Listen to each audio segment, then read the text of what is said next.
আমি আজ এই মুহূর্তে আমি আপনাদের মাধ্যমে সমগ্র দেশবাসীকে বলতে চাই, সমস্যার গুরুত্ব অনুভব করে মাননীয় প্রধানমন্ত্রী গতকাল মালয়েশিয়ার প্রধানমন্ত্রী মিস্টার আনোয়ার ইব্রাহিমকে একটি পত্র লেখেন, যেটি আজকে আমাদের মাননীয় শিক্ষা উপদেষ্টা ডক্টর মাহাদি আমিন তিনি মালয়েশিয়াতে হস্তান্তর করেছেন কুয়ালালামপুরে।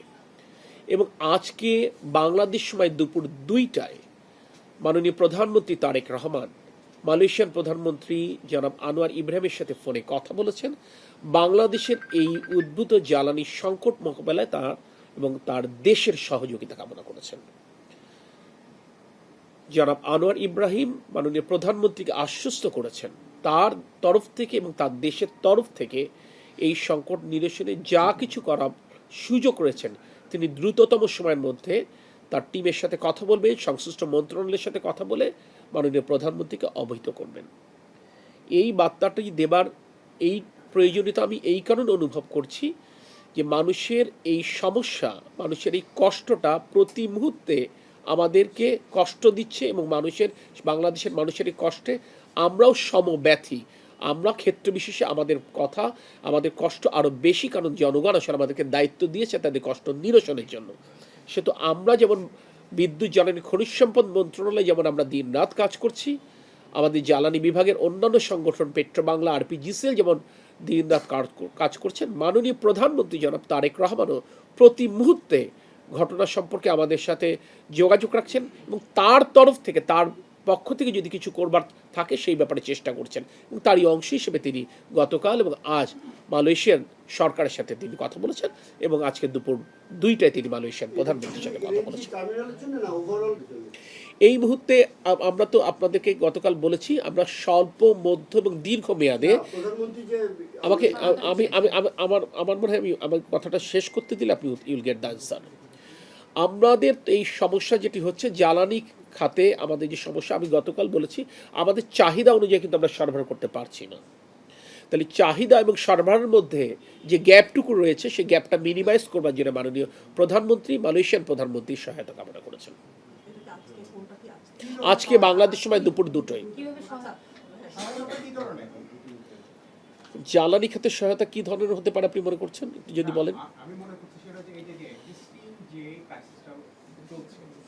এই ক্রাইসিস আমি কিন্তু আমার কথা না আমি আমি আমি আমি একটা জিনিস বুঝে উঠতে পারছি না। আমি খুব স্পষ্ট করেই বলেছি আজকের এই পরিপ্রেক্ষিতে যখন উনি কথা বলেছেন তখন এই সমস্যাটাকে বিবেচনায় নিয়েই তো উনি কথা বলেছেন এবং সমস্যাটা সমাধানটা শুধু আজকের জন্য নয়, আজ আগামীকাল পরশু অর্থাৎ দীর্ঘমেয়াদের সমাধানটাই তো খুঁজতে হবে আমাদেরকে।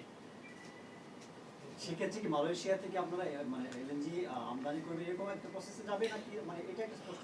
আমরা মালয়েশিয়া থেকে আমরা এলএনজি আমদানির সুযোগ নিয়ে আমরা কাজ করছি। আমরা গতকাল বলেছিলাম মালয়েশিয়ান টিম কিন্তু এখনও এটা করছে এবং এটা তো একটা প্রক্রিয়ার ব্যাপার। এই প্রক্রিয়া কত দ্রুততম সময়ের মধ্যে আমরা সম্পন্ন করতে পারি, এছাড়াও বিকল্প কোনো পন্থা আছে কিনা যেখানে তাদের অভিজ্ঞতা দিয়ে তারা আমাদেরকে সহায়তা করতে পারে, তাদের পরামর্শ দিয়ে আমাদেরকে সহায়তা করতে পারে কিংবা তাদের রিসোর্সেস আমাদের সাথে শেয়ার করতে পারে, সব কিছুই হতে পারে। সব বিস্তারিত কথা হয়েছে এবং সে কারণেই তো এটি মাননীয় প্রধানমন্ত্রী জনাব তারেক রহমানকে মালয়েশিয়ান প্রধানমন্ত্রী জনাব আনোয়ার ইব্রাহিম আশ্বস্ত করেছেন যে উনি তার সংশ্লিষ্ট কর্তৃপক্ষের সাথে কথা বলে দ্রুততম সময়ের মধ্যে তিনি একটি ফিডব্যাক দেবেন যাতে করে বাংলাদেশের মানুষের কষ্ট লাঘবে মালয়েশিয়া এবং মালয়েশিয়ার সরকার পাশে থাকতে পারে। প্রাথমিকভাবে কতদিনের মধ্যে মানে ফার্স্ট ধাপে কবে নাগাদ বাংলাদেশ আসলে সহায়তাটা পেতে পারে? কারণ আপনি গতকাল বলছিলেন যে আমি গতকাল যেটা বলেছিলাম সেটা ভিন্ন কথা, আজকে যেটা বলছি সেটা ভিন্ন কথা। আমি আপনাদের গতকাল যে কথাটা বলেছিলাম আমি আবারও একই কথা বলছি, কারণ এক্সেলারেট এনার্জির রিজিওনাল হেড যারা ছিলেন তারা আমাদের সাথে কথা বলেছেন। আমি বলেছি বর্তমানে এফএসআরইউ এর যে সমস্যা, অর্থাৎ তারা প্রতিদিন প্রায় 500 থেকে 600 মিলিয়ন ঘনফুট গ্যাস সাপ্লাই করতেন।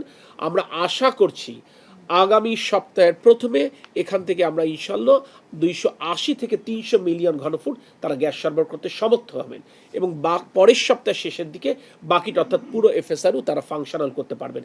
এটি একটি ভিন্ন বিষয়।